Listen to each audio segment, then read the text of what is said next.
Okay. First of all, thank you for being here tonight, and also thank you for your patience. It's actually my first time doing a Zoom meeting, so please bear with me. So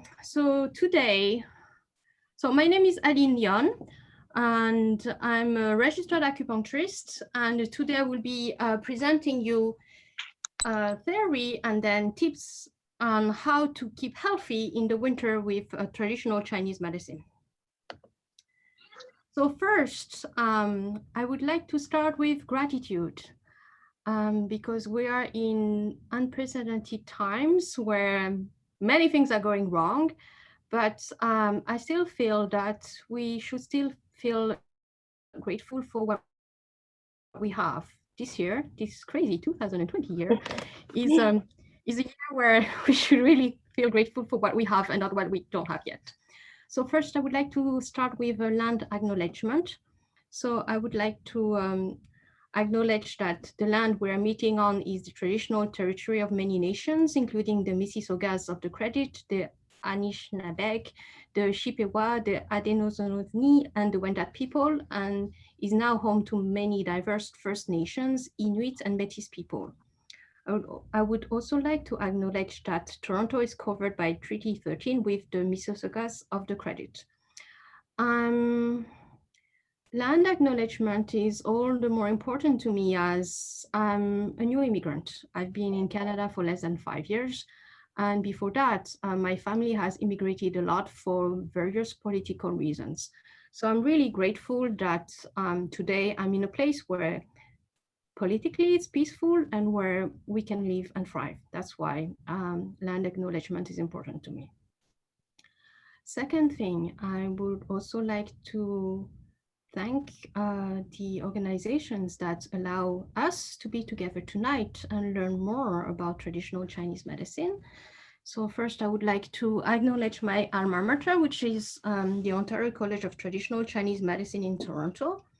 They are the ones hosting this meeting, and it's with their support that we can be together and learn more about Chinese medicine. And I would also like to thank one of the clinics I'm working at, which is the Toronto Integrative Medicine Center, for also pushing me into doing this meeting.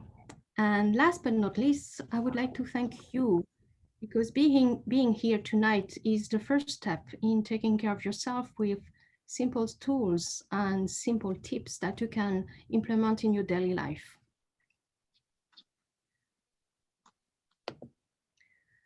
So because we're in Canada and it's a land with lots of law, so I would like to first say that,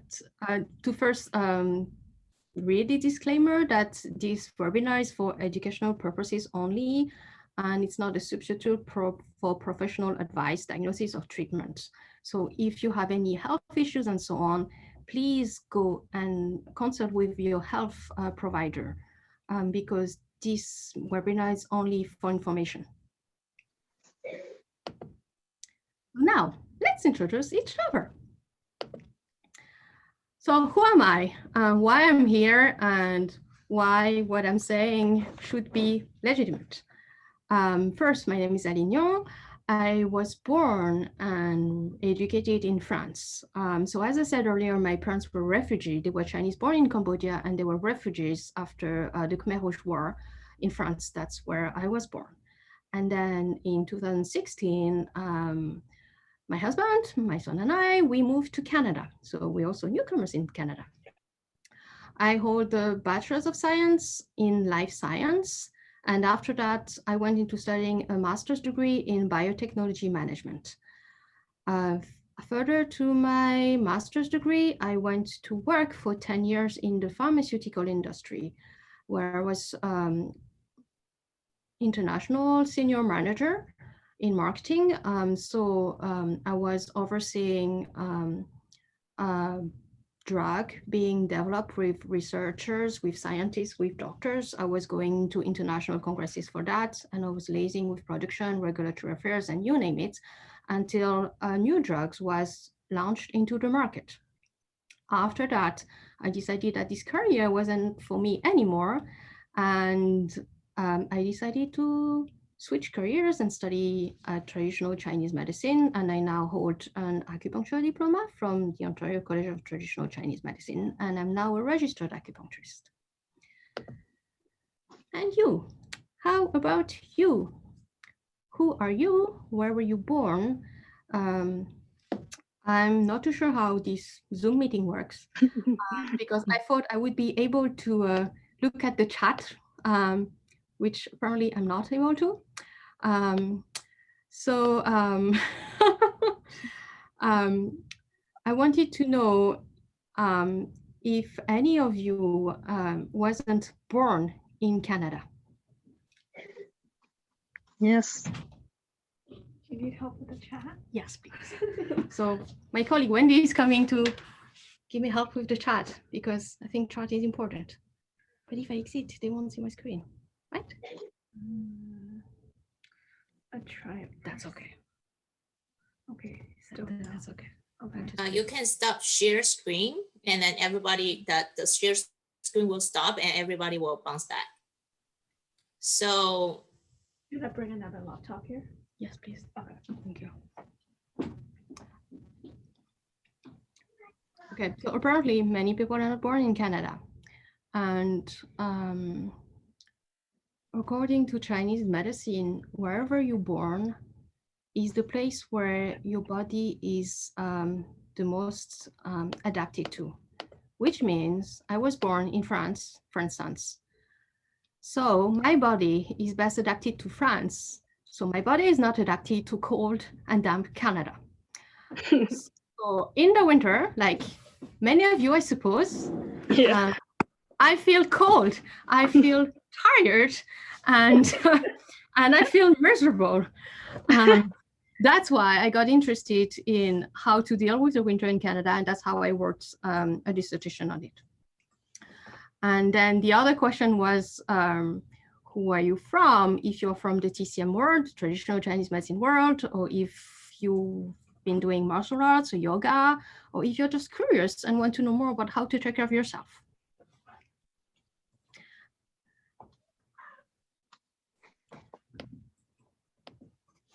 And last but not least, I would like to know, oh, now I have access to chat. Oh, great. Oh, you do now? Yeah, I can see it now. Okay. So now I'm super excited because now I have access to the chat. So I saw some, Angel was born in the Philippines, but came to Canada when you were free. So maybe Angel, you still feel cold, or maybe you got adapted. My guess is finally you got adapted to the cold weather in Canada, but you're not as comfortable as people who were born in Canada. Tong arrived in 2002. Caroline is curious. Shanta wasn't born in Canada, but was young when you came here. Okay. And then the last question is, what do you want to learn from this talk? Oh.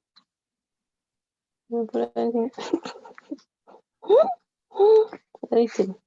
Well, I suppose survive the winter in Canada. Anyway, another question for you, and that was the main reason why I wanted to do this talk, because some of you already attended my talk 2 years ago on how to be healthy in Canada during the winter.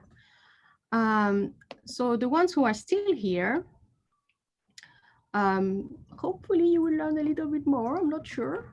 But the main reason why I wanted to do this talk is because I care about you. I care about my patients. I care about people in general, because I'm sure like a lot of people, COVID has affected you quite negatively. And when everything goes wrong, or almost everything goes wrong, your health gets a toll on it, because nobody can sustain stress and worry for so many months. And we're not out yet of this pandemic, so we need to keep even more healthier. So these are the little examples that I suspect that you might have experienced during this pandemic. So if any of you has experienced stress, frustration, irritability? By irritability, I mean getting angry very quickly, not being as patient as they used to be, even with loved ones and children and things like that. And people like that, should I say. People who are more prone to anger, people who used to be so calm and nice before, and now all of a sudden, because of the lockdown, because they have to stay home, and even if they're fine, even if they still have their jobs, they're still prone to anger. And then the next one would be lack of joy. Why? Because I've seen patients who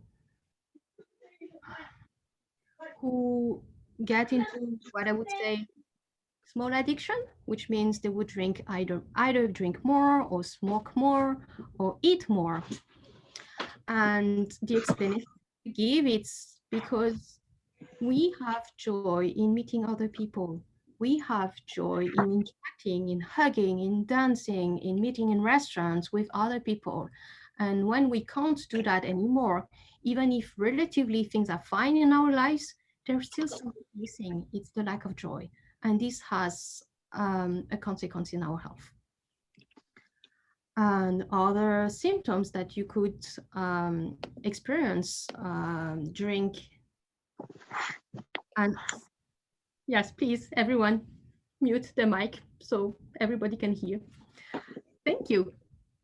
So other consequences from the COVID is we tend to worry more because we don't know when this is going to end. We don't know for people who unfortunately have lost their business or their job, they don't know how to pay the rent or just bring money home.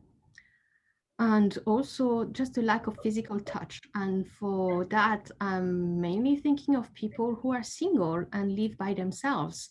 So because of lockdown, unless they are in another bubble, just having somebody touch you, somebody hug you is very important. So I found that patients who are single and live by themselves, they find this pandemic very difficult, and it's very understandable. And also too much eating. Why too much eating?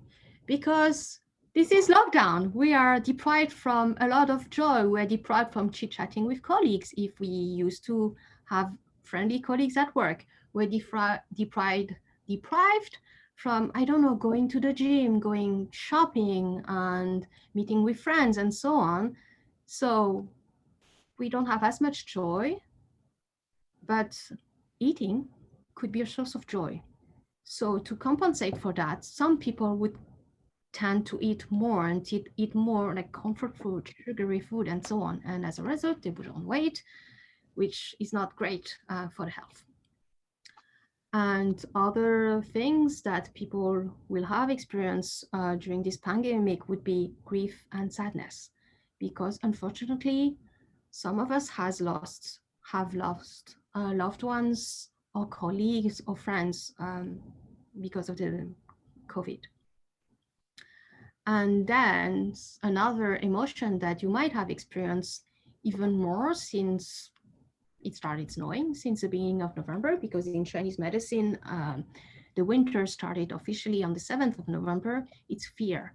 Because now we don't know what's going on. We're afraid because we're in a second lockdown. So what's going to happen? So first, we will dive deep into a little bit of traditional Chinese medicine theory.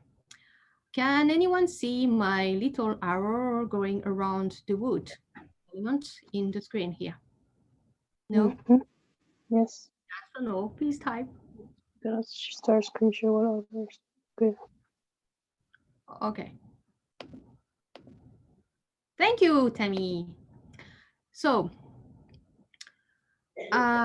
in Chinese medicine, one of the theory, all the treatments and diagnoses are based on the 5 elements. So everybody has learned about yin and yang that you can see here. You know, everybody knows the Tai Chi symbol with the yin and yang. But today I'll be talking about the 5 elements. So why the 5 elements? Because it's the basis of all our diagnoses. And how do they work? So we'll start with wood.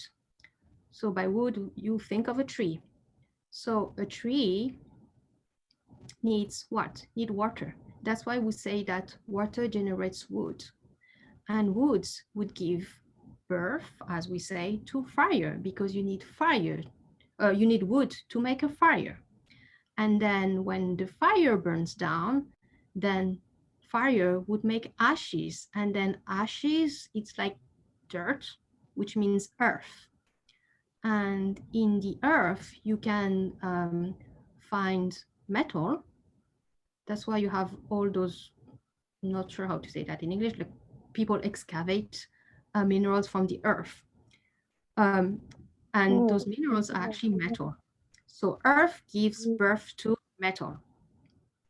And then the metal, for those who have studied chemistry, metals are actually ions gathered together. But some of the ions, when they're gathered together, they make water. So this is the cycle. So the ions, the metallic ions would give birth to water. Water would give birth to wood. And then wood would give birth to fire. And then fire would, with the ashes, would give birth to earth. And then the cycle goes again and again. Earth gives birth to metal. Is this explanation clear enough? Please type. Because it's important that you understand that.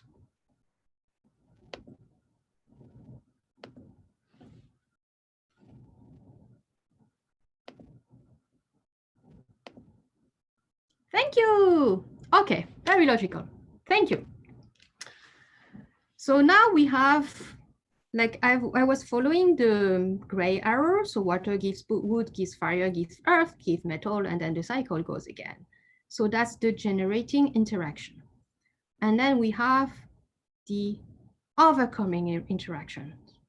This one is a bit more complicated. So we'll start with wood. We say that wood would counteract earth. What does that mean? We say wood control earth. You just imagine that when you have a landslide, usually you plant trees so the land would stop sliding. So wood would kind of stabilize and control earth. And then earth, who does earth control? Earth would control water. Why? Because if you put dirt with water, you don't have any water anymore, you have mud. That's why we say earth would control water. And then who does the water control? The water would control fire. I think that's an easy one. When you have fire and you put water with fire, there's no more fire. That's how you extinguish the fire. And then who does the fire control? Fire would control metal. Why? Because if you want to melt metal, you use fire. And then who does the metal control? Metal controls wood. I think that's an easy one too, because with metal, you make axes, and axes would cut the wood. That's how we would say that metal would control wood. Does that make sense to you? Please comment. If not, please ask your question so I can answer it better.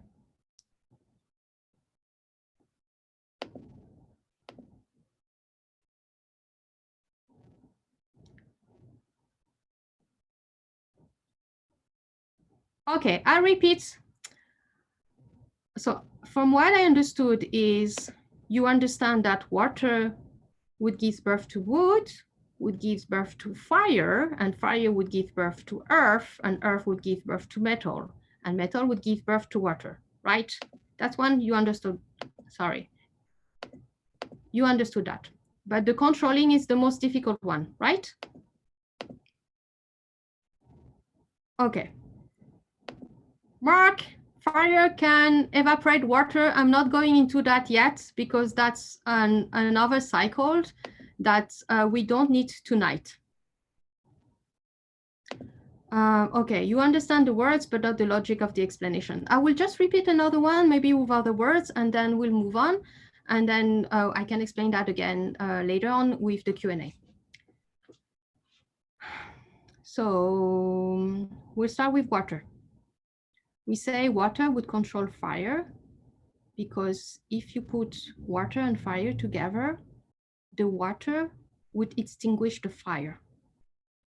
That's why we say water would control fire. To control fire, you use water. To extinguish the fire, you use water. And then we say that fire here would control metal. Why?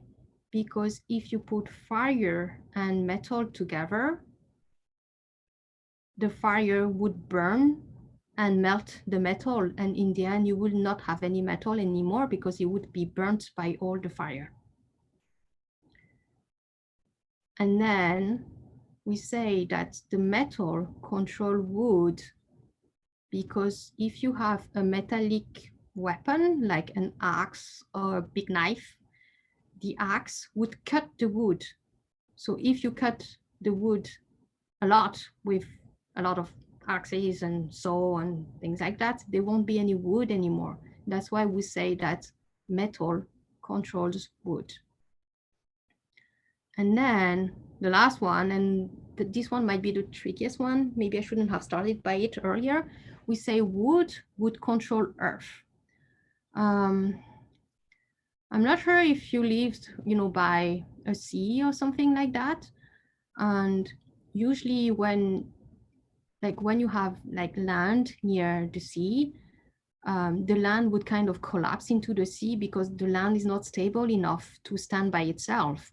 So in this case, to prevent the land from collapsing, the best solution is planting tree. That's why we say the wood would control earth, because when the wood is here, the earth wouldn't collapse. Or we should say another thing, if you plant a lot of plants or a lot of trees, because the trees would control the earth, and then the earth will, in the end, will not be as fertile anymore. Does that make sense? Hopefully. So we'll move into the next one. Early on, I told you about the type of symptoms you would have during COVID. So I will start with stress, frustration, and irritability.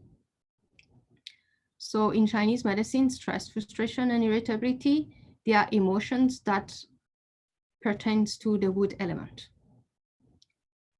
So, and maybe some of you have noticed that when you are stressed out, you can't eat.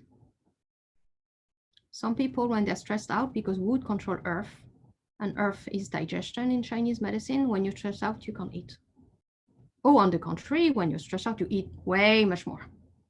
So that's why that's how we explain those symptoms in Chinese medicine. And because of the stress of the COVID, we use a lot of wood, which means there's not enough wood anymore to make a fire. So because we're so stressed out, and then we don't have any more joy. That's why I put lack of joy. So all the stress makes you be unable to experience joy, to feel happiness. And then because fire would usually, if you have a lot of joy and so on, then you would nourish your earth. You would be happy, you would be eating well, you would have a happy family. Because earth in Chinese medicine is the mother earth, it's nourishing.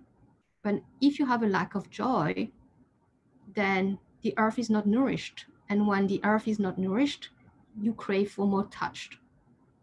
Like you can think of, each time you're unhappy, you want somebody to hug you. Except that this is COVID. So some of us, unfortunately, cannot have hugs, cannot be touched. That's why maybe some of you, since the beginning of the pandemic, you're craving for massage. And because there's a lot of joy from the fire doesn't nourish earth, so we need to eat more. we need to nourish ourselves, and we go into eating comfort food because we have no joy. Think of all the times where you were sad and you wanted your ice cream and your chocolate and all the comfort food. And when Earth is not nourished, maybe some of you have experienced that. I saw several patients experiencing that 2-3 months ago. Then people would experience sadness and grief on top of losing loved ones or friends or family to COVID. Some of them, they would be like sadder than usual, even if they have lost nobody during this pandemic. Why? It's because Earth hasn't been nourished. And because metal is not nourished, because this is COVID, we come into the water element. And the water element, because each element has a season, the season of the water element is winter. We are in the winter right now. And because the cycle hasn't been nourished since March, since the spring, with all the stress and the frustration, then water hasn't been nourished, which means some of us can experience more fear right now. Some of us can experience more fear for the past month. Does that make sense to you? Please comment.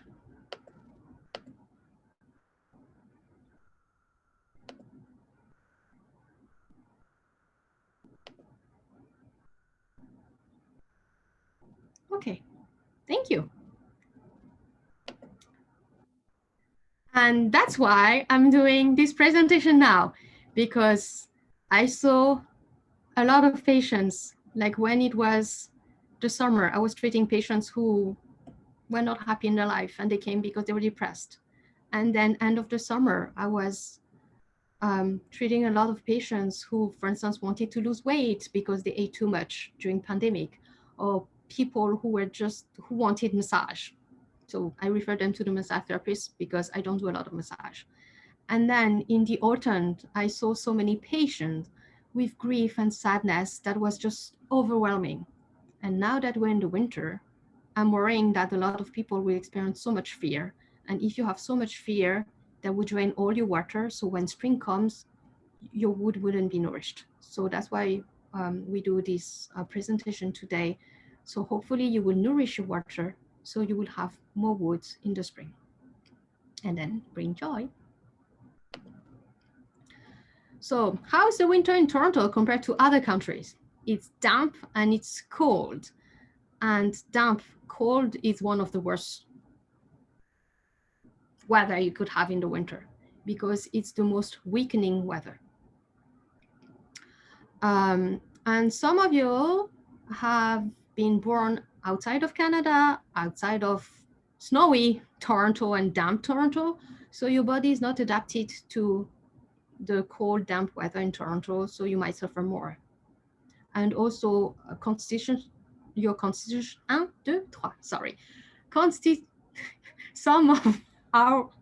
for some of us, our constitution is not great, which means, we catch cold more easily, we're tired more easily, and we can't cope with the winter. But there are tricks and there are tips on how to keep healthier and take care of us. Excuse me. And also there's life, because stress and overwork, which might be the case for a lot of us, because a lot of us have lost their jobs and are just working harder because they have a rent to pay and they have to put food on the table. So now we had a small introduction.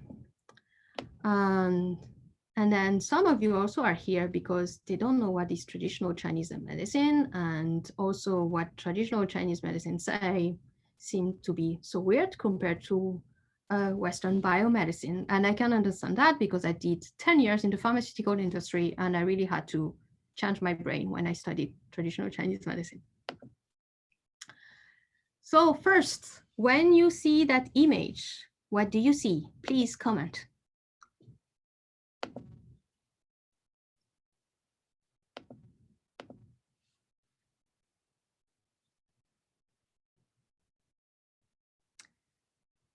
Okay. Okay, so some of you see, some of you see here, and some of you see the rabbit here. So it's the same in health. Biomedicine might see the duck, and Chinese medicine might see the rabbit. But in both cases, it's the same animal. So whatever view the medicines are putting in your health, it's still your health, it's still your body. And both medicine are still doing the best to make you feel better and make you feel healthy. The fact that they see different stuff, the fact that they treat you in different ways doesn't mean that one is bad and the other one is good. It's like what you eat for breakfast. Some people would eat cereals and milk, and then other people would eat porridge, oatmeal, yeah, porridge. But that doesn't mean that one is wrong and the other is right. It's just, it's different. And same with here, with that cup of water. Some people would see the cup half full and other ones would see half empty. Does that mean that the one who see the cup half full are wrong? No. Does that mean that the ones who see that cup half empty are wrong? No, both of them are right. It's just a different point of view. And it's the same with traditional Chinese medicine or modern biomedicine. It's just a different perspective on health. And how does traditional Chinese medicine has a different perspective on health? So biomedicine would have a descriptive perspective. They would say, oh, this is the human body and it has like 2 legs and 2 arms and the legs can move like that or can be straight, blah, blah, blah. And Chinese medicine, they see the body in concepts, which means they say, oh, yes, in the body, here, it's the forest. That's why we say that you have wood in Chinese medicine. And here you see the sea. That's why, like some of our organs and meridians in Chinese medicine, we call them water meridians. And then here you will see the mountains. That's why we went through the 5 elements earlier and we say earth because mountain is technically earth. So Chinese medicine see the body in a different way. And that's actually a representation of the human body in Chinese medicine. So traditional Chinese medicine doesn't cut and separate the way Western medicine does. In Western medicine, you have anatomy. Anatomy, the etymology of it in Greek, it means, tomos means cut, which means they cut and cut and cut and cut because they want to see what happens if you look at it in a smaller and smaller and smaller scale. That's why you have the microscope, and now they're doing a lot of things to have even like more precise microscopes. Chinese medicine, they integrate. For instance, here you would have some symptoms. Some people, they would have all of those symptoms, and some people, they would only have a few of them. But let's look at the people who have all of those symptoms. Some people, they could be cold all the time. They could have low back pain. They could have knee pain. They could have urination issues, either urgent urination or either they can't stop their urine. Some people, they would have low energy. Some people, they have a low libido, and some people, they have low motivation. They want to do something, but they give up very easily. And Western medicine, how would they look at all the symptoms? They would say, oh, first, we look at the muscular system for people who have low back pain and knee pain. And we don't care if you have a urination issue, you have to see a urologist. So the urologist would look at your urinary system, but they won't look at your knee pain or your low back pain. And then for some people and if you have lower energy, maybe we would go and see the endocrinologist because they would only look at your endocrine system, but they won't look at something else. And if you have low motivation, some people will say, oh, you're depressed. Maybe you should see a psychologist. Chinese medicine, they would look at it and they say, oh, we know what it is. It's the same pattern. It's called kidney deficiency. And the kidney in Chinese medicine is different from the kidney organ in Western medicine. We call it the kidney meridian. And the kidney meridian in traditional Chinese medicine, if the kidney meridian is weak, you would have low back pain and knee pain. If the kidney meridian is weak, you would have urination issues. And you would have low energy and you would be cold all the time because the kidney meridian also acts as our central heating. So if the central heater is tired, is deficient, then you wouldn't heat your house as well. That's why you would be cold all the time.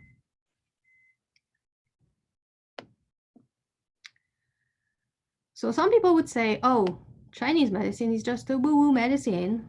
And I would argue that if it was such a woo-woo medicine, why would I give up pharmaceuticals, which is my Western medicine, for a woo-woo thing? Well, several studies have shown that traditional Chinese medicine work either for pain, chronic pain, either for oncology, neck pain, again for pain, depression too, constipation, or any issues with the digestive system. Works very well for reproductive function, which means Chinese medicine has been proven to be very helpful for people who have fertility issues and also for people who have children or are currently pregnant. You know that when somebody is pregnant, they can't take a lot of medicines because of the interactions and the safety of the baby in the womb. And traditional Chinese medicine with acupuncture has been proven to be very safe and effective in pregnancy. And I could go on and on and on and on, but know that there are research going on proving that Chinese medicine does work. So Chinese medicine is a medicine that is more than 2,200 years old. Why do I say that? Because there's a classic text that we based a lot of our training and diagnostics and treatment. It's called the Yellow Emperor's Classic of Medicine, or HuangDi Neijing. Sorry for my Chinese pronunciation. I know it's bad. So this book is more than 2,200 years old, and it's actually classified as a UNESCO, classified by the UNESCO. And this book, which is already 2,200 years old, summarizes theory and techniques, which means if you have a book that summarizes the theory and techniques, it means that the medicine has been there for already a long time. That's why you have a book summarizing it. On the contrary, when was modern Western medicine born? It was actually born in the 19th century, which means Western biomedicine. It's a little bit like almost 200 years old, and or maybe less, whatever. I'm not good with numbers, I'm sorry. And anyway, it was born in the 19th century with Claude Bernard and Pasteur. So when they started to do more the science studies with the microscopes and things like that. So comparing traditional Chinese medicine with modern medicine, we really have to be careful, because if you have a medicine that has been there for more than 2,200 years, maybe it's because it works somehow. So what does the HuangDi Neijing, which is the classics of Chinese, one of the classics of Chinese medicine, say? They say that to live healthily, we should live in harmony with nature. And what do they say for the winter? They say, during the winter months, all things in nature wither, hide, return home, enter a resting period, just as lakes and rivers freeze and snow falls. This is a time when yin dominate yang. Therefore, one should refrain from overusing the yang energy. The philosophy of the winter is one of conservation and storage. Without such practice, the result will be injury to the kidney energy. So first, is everybody familiar with yin and yang? Please type.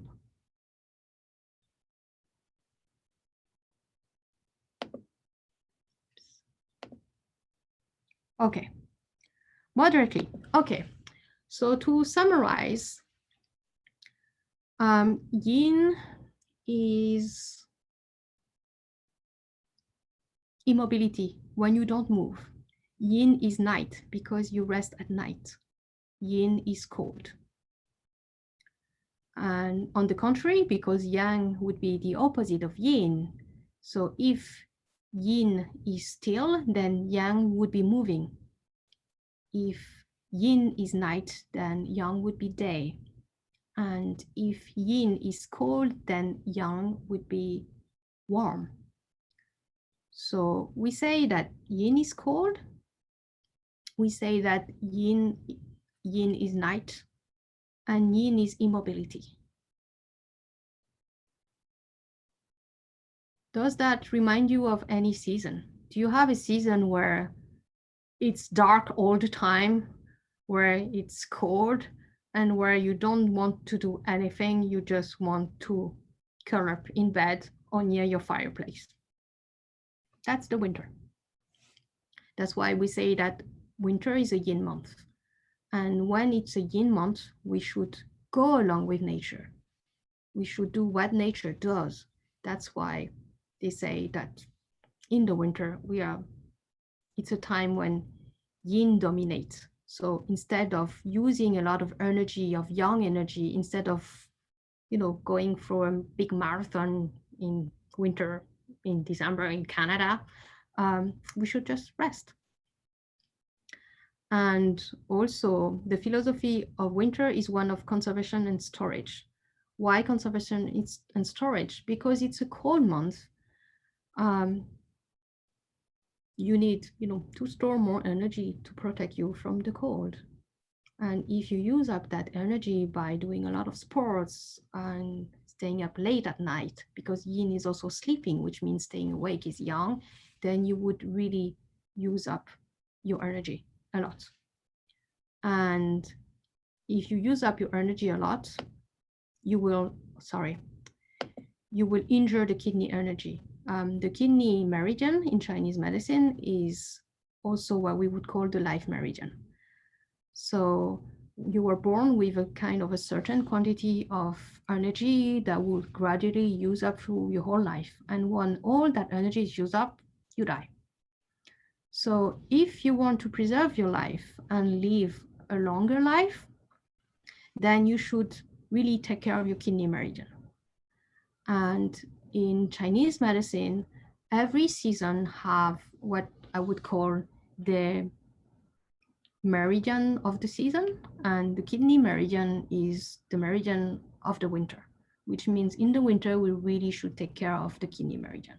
And if we don't take care of the kidney meridian, then the kidney meridian would be weakened, which eventually for us would be shortening our life. We won't notice it straight away. It's just in our old age, when we're really, really old, then we will notice that we are very, very, very, very tired. And some of you could also, some of you maybe have noticed that some Asian people, some Chinese people, the Japanese people, they live very long and they are in relatively good health in their old age. Why? Because they've been taking care of the kidney meridian. And how to take care of your kidney meridians? Please hold on and I'll keep the presentation. So according to the HuangDi Neijing, winter is the season when yin dominates yang. So it's the season of night, it's the season of stillness. And when it's night and when you don't move, what do? You actually sleep. So winter is the season of hibernation. And the word hibernation comes from Latin hibernare, which means to pass the winter. And how do you pass the winter? Some animals, like this little friend here, sleeps. And oh yeah, and before I go further, sorry, we'll just do an aparté. Everybody has what I would call the net chi. The net chi is the quantity of energy that you have. And at any given time, your net chi, your quantity energy that you have, equals the quantity you have minus the quantity of energy you use. Excuse me. And the quantity of energy you have, it's first from birth, which is the kidney meridian. So it's the quantity of energy that you've been given by your parents. Some of us have a lot of energy and some of us have less energy, but it's something that we have from birth. And the quantity of energy we have also comes from food. That's why it's important to eat the right food at the right time. The energy also comes from breathing, because our mitochondria, our energy cells, also need oxygen, and we need oxygen to function. And then all that energy, can be used, and you would use that energy when you work, when you exercise, and when you do anything but sleeping. So what should we do in the winter according to the HuangDi Neijing? What should we do in the winter to stay in good health for now and also for later? So it's 8 points. First, we need to eat the appropriate winter food. There are foods that we should eat in the winter, especially in the winter. We'll come later to which food. I said earlier that winter is a yin, it's a yin season, and yin means immobility. So we should still do some exercise, but it should be moderate. We need to do moderate exercise to get the energy moving in all our body. Otherwise, it gets stuck. And when the energy is stuck, you have pain or you feel tired. So we need still to do physical activity, but the key word here is moderate. Just a little bit to keep moving, but not too much. So we won't use up our energy. We should also avoid sweating, because in traditional Chinese medicine, the liquid that you sweat out is some energy. So if you give away too much of your energy instead of storing it, then you are weakening your kidney meridian. We should also sleep more in the winter. Well, it's night, we have to stay still. So if we want to pass the winter, we should sleep more. In theory, we are supposed to sleep with the sun. So when it's dark outside, we're supposed to sleep, and we're supposed to get up also when the sun is out. So in the winter, we're supposed to sleep more, whereas in the summer, because the days are longer, the sun is out longer, we are supposed to sleep less. And anyway, we don't want to sleep in the summer. But in the winter, if some of you are more sleepy, that's normal. There's nothing wrong with you. It's just your body is really in tune with the season, and you should listen to your body. The other one is quiet desires and mental activities. I will explain that later. Sexual desires especially should be contained. That too I will explain later. In the winter, we should stay warm and avoid the cold.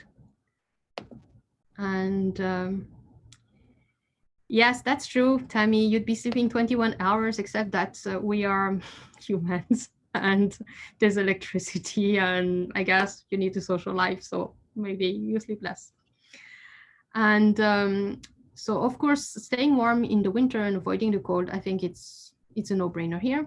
And use moxibustion. It's a technique in Chinese medicine that we'll explain later. So eat the appropriate food in the winter, because we're supposed to store physical energy in the form of little added weight. First, come back to eat the appropriate food in the winter. So some of you have noticed that in the winter, you put on weight. That's normal. Winter is the time to store energy, and you store energy in the form of fat, because fat is a concentrated form of energy. So if people put on weight in the winter, it's normal. Don't worry, it's not the time to be on a diet. What should we eat in the winter? First, we should eat whole grains and seasonal produce. Whole grains, because whole grains are more nourishing than processed food. And seasonal produce, why? Because Mother Earth is very kind and clever. Whatever food you need are usually the food that are grown in the place where you live. That's why you should eat seasonal produce. We should avoid raw food and cold food and instead eat cooked and warm food. This means that all your summer foods such as salad and smoothie and ice cream, please forget about it. And then some people would say, yes, but in salad and in smoothies, there's more vitamin because vitamin is destroyed by the heat. And I would argue that if your body uses too much energy to digest the food, and if your body is too tired to actually absorb the food, then that's a net loss for you. In other words, whatever you eat and whatever you drink, even according to Western biomedicine, all the food and your drinks you ingest will be heated up by your body to 37 degrees, which is your body temperature. So whatever you eat and whatever you drink must be at 37 degrees in your body before your body can actually start digesting it and absorbing it. So if the food you're eating is already warm, then it means that your body is using less energy to heat up the food. And less energy to heat up the food you eat means more energy for you to heat your body, so you will be less cold in the winter, and more energy for you, so you would have more energy to do other things than just digesting food. And why cooked food? Because cooked food is technically pre-digested. So if the food is already cooked, then your body would not need to use so much energy to digest the food and absorb it. And since in the winter, we need to store as much energy as we can, then eating cooked and warm food would tire the body less. So you would have more extra energy that you would lose if you are eating the salad, the smoothie, and the ice cream. Does that make sense for you? So what should we eat in the winter? So winter food is better slow cooked. It's better slow cooked in soup and roast. And if you don't have one already, it would be a good idea to invest in the slow cooker. Because if the food is cooked longer at lower temperature and with less water, then the heat that your food would be absorbing by the method of cooking would be more. So for instance, if you have, I don't know, okay, what's your favorite vegetables? My favorite vegetables is Brussels sprouts. So if you eat Brussels sprouts, and if I'm always cold, then I need to have heat from the food I eat. So if my Brussels sprout is boiled in water, I would have maybe a heat unit of 5. It's a random number. I'm not good with numbers. But if that Brussels sprout is actually roasted or slow cooked, then the heat unit that I would get from eating the roasted or slow cooked Brussels sprouts might be 7 or 8. So that's why we say that in the winter, to eat more cooked food, that are cooked at a lower temperature or longer would have more heat for you, and more heat for you, which means more energy, because heat is also a form of energy. I saw questions about leftovers. Please keep that question for the Q&A at the end of the webinar. Thank you. Also, in the winter, we are supposed to eat bitter food. Why should we eat bitter food? Because in Chinese medicine, the bitter food would help the food to go down deeper in your body. So the food that we should eat more in the winter, and not in the summer, but especially in the winter, would be quinoa and oats, because quinoa and oats are considered bitter food in Chinese medicine.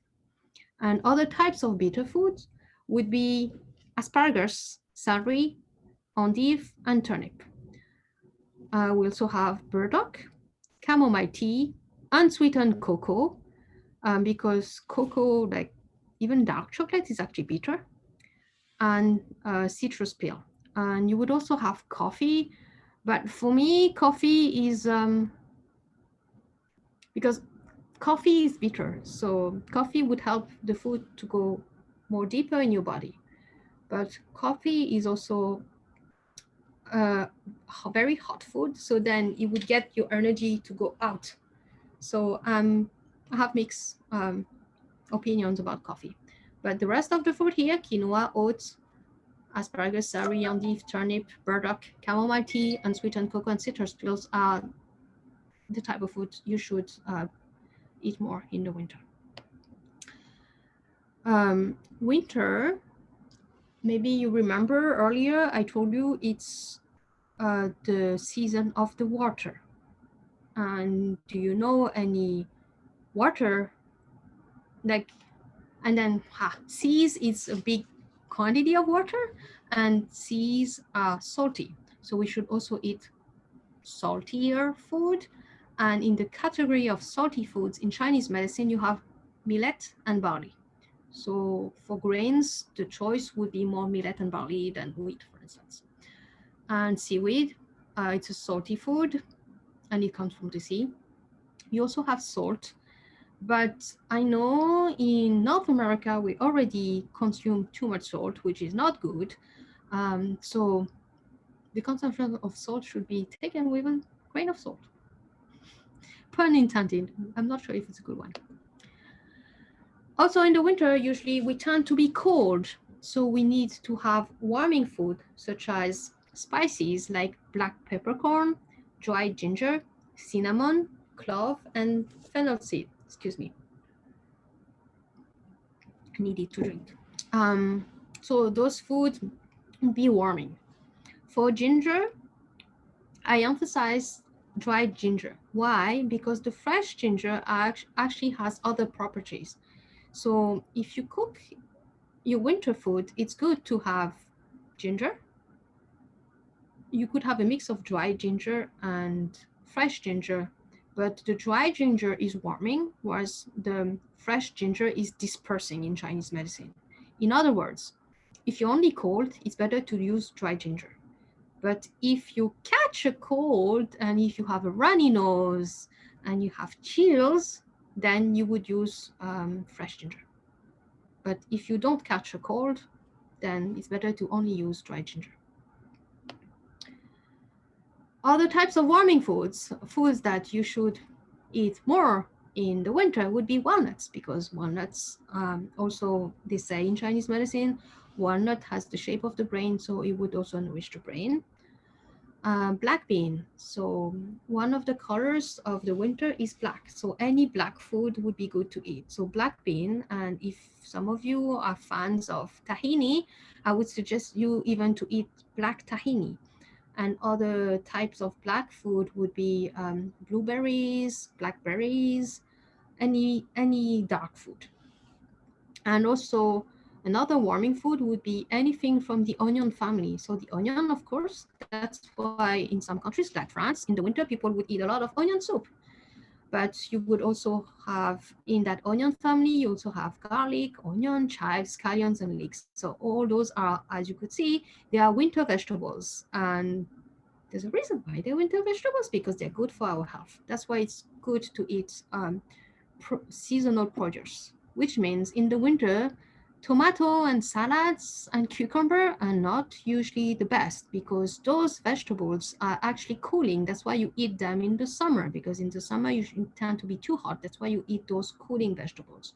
Whereas in the winter, you tend to be cold. That's why you need to eat warming vegetables, just like leeks.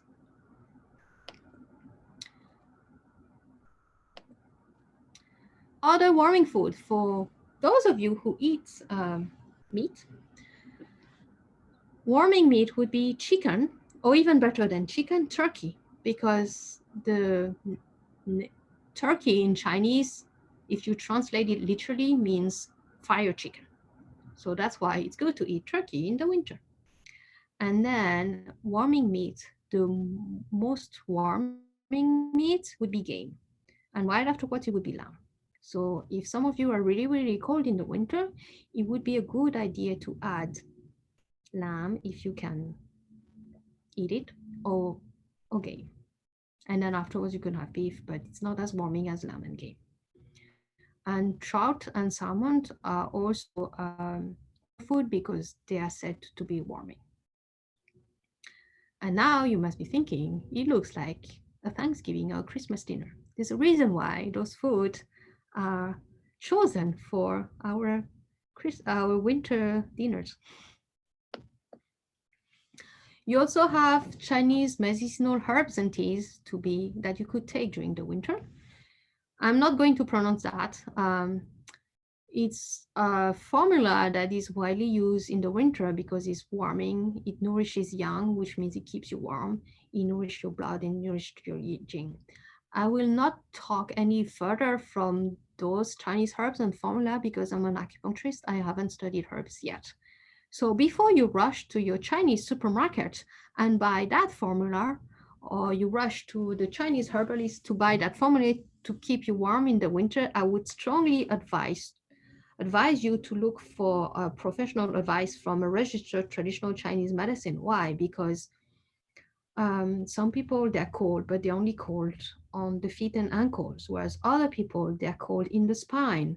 And other people, they're just cold everywhere. And some people, they're just cold on the hands and the feet, but then the belly is warm. So for different types of cold feeling, you need a tailor-made medicine.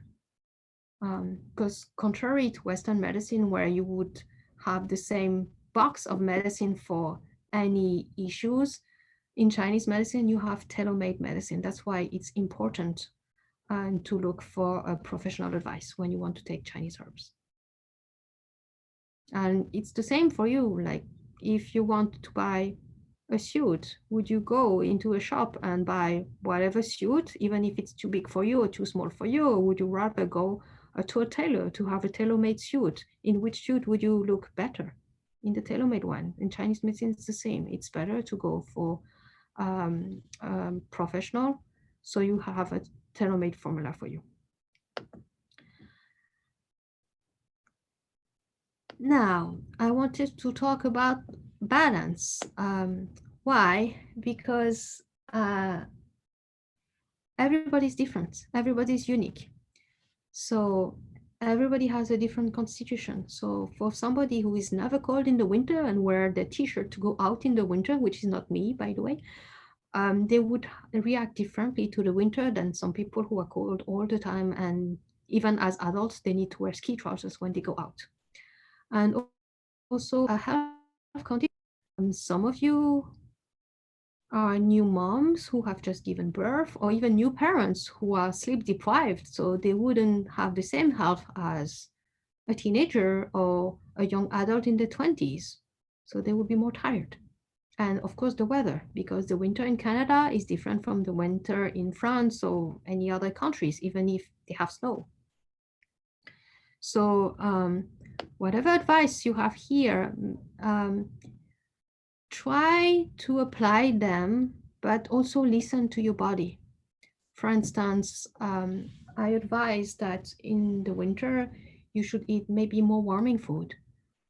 Some people, they would need to have more ginger and cinnamon in their eggnog or hot toddy, but some others, if they have too much ginger and cinnamon, then they can't sleep. So you should really listen to your body when you apply those advice. So what do North Americans eat in the winter?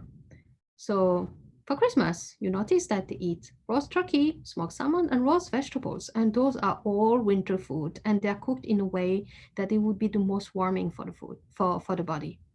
Because I'm sure very few of you would eat roast turkey and vegetables, a full Christmas dinner in the middle of the summer, because nah, they would be too warm. For Christmas dinner and Thanksgiving dinner, I'm talking more about the American Thanksgiving, because the Canadian Thanksgiving is more in the autumn. So for Christmas dinner, for instance, you would have lots of desserts and sweets and things like that. But I would give you a caution on those, because sweets would injure the kidney meridian. And sweet is actually from the earth meridian. So when you put earth, dirt, and water, which is the kidney meridian, together, there's no water anymore, there's mud.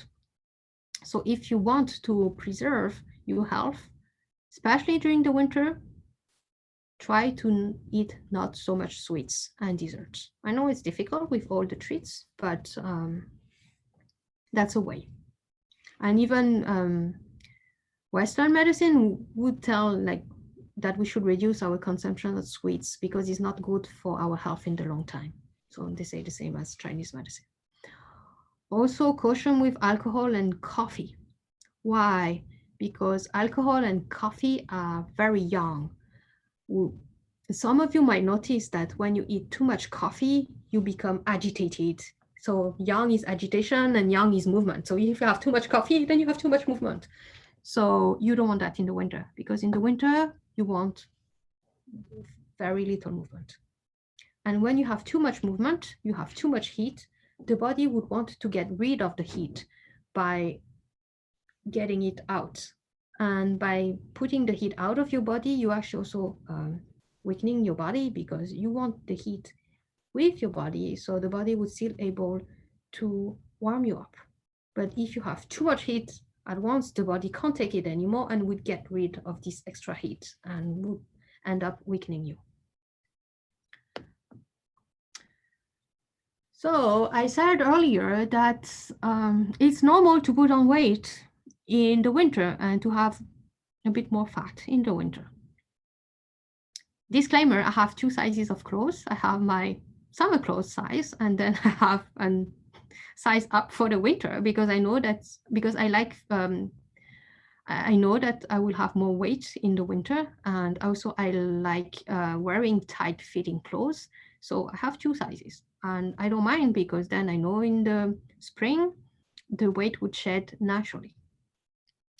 So usually people would eat a lot during Christmas and New Year's Eve. And then when comes the 1st of January, one of the resolutions of people, and I'm sure there would be even more resolutions this year because of COVID, and people eat more because they want comfort from their food, they would say, I'm going on a diet. And how many of you have started their diet on the 1st of January and then stopped it on the 2nd or the 10th of January? A lot. Why? Because the winter is the time where we should store food, and storing food in and store food and store energy in the form of fat. So if you want to start a diet, never do it in the winter, because it would just injure your kidney meridian, and in the long term is not good for you. But if you really want to be on a diet, wait February. Why February? Because in the Chinese calendar, in February starts spring, and actually Chinese New Year, which is the 12th of February in the coming year, is actually the first day of spring. So if you really want to start a diet and to be very beautiful and skinny in your bikini for the summer, start on Chinese New Year in February. But please don't start on the 1st of January. So what would be the 3 things you would implement in your diet this winter? So if some of you are brave enough, please write it in the comments. And if not, I would invite you to either write it down or to make a mental note on the 3 things you would implement in your diet this winter.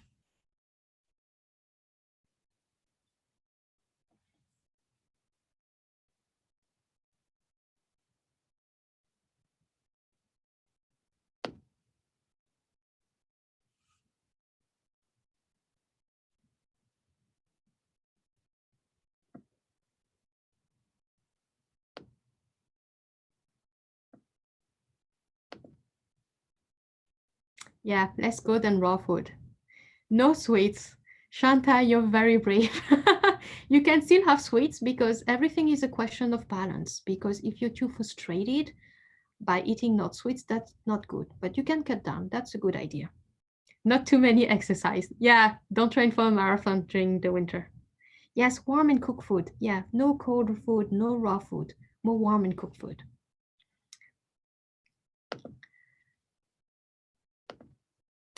So moderate physical activity. Why? Winter is the season where we shouldn't exercise excessively, otherwise there will be consequences in the following season. As I said earlier, in the winter we should store the energy and not spend it in doing exercise. So what should we do then in the winter? So they say, to preserve health in winter, one should not exercise excessively. And the key word here is excessively. You can exercise, but not too much, since this will cause the yang qi to the surface instead of naturally going inwards. Because, you know, when you're moving, the energy is going out, you're sweating out and so on. But in the winter, we really need to go inside ourselves. Then the yang qi will become stuck in the head area, leading to nosebleed and problems of the head and neck when spring arrives. That's according to the text. In the summer, there may be chest and rib problems. In the late summer, internal cold with diarrhea. In the winter, indigestion, B, or Antrajat syndrome, and excessive sweating. If the yang qi is in its proper place, all these seasonal problems can be averted. So when I said that it's good to preserve your kidney meridians in the winter, to only do moderate physical activity in the winter, otherwise it would not be good in your health in the future, I mean all this. Because whatever you do here now in the winter will have consequences in the following seasons, spring, summer, and the next autumn. So when I say moderate exercise, does that mean no more winter sports? I know some of you, this is Canada, they like going skiing, they like going ice skating and so on. And exercise is good. It's good to keep you healthy, and it's good to keep the frustration and anger of the COVID at bay. Yes, you could do those winter sports, but don't do it excessively. Don't force yourself if you're tired. If you feel you're tired and you don't want to do it anymore, don't force yourself. That's okay. You can force yourself and run your extra marathon in the summer if you want, but not in the winter. And in France, where I grew up, usually people would go skiing a lot in February because it's the winter holidays in France. But technically in the Chinese calendar, in February, it's already the spring, so it's okay to go skiing in February. And yes, that's me. In France, not in Canada. Haven't started yet. The key thing to remember when you exercise in the winter is pace yourself. Do it for fun, but don't overdo it. So why we need still to do moderate physical exercise in the winter and not just do nothing? Because we need to keep the qi, the energy, moving. In Chinese medicine, if you are in good health, the energy is moving, is flowing smoothly all over your body. And when the energy is not moving smoothly, it gets stuck.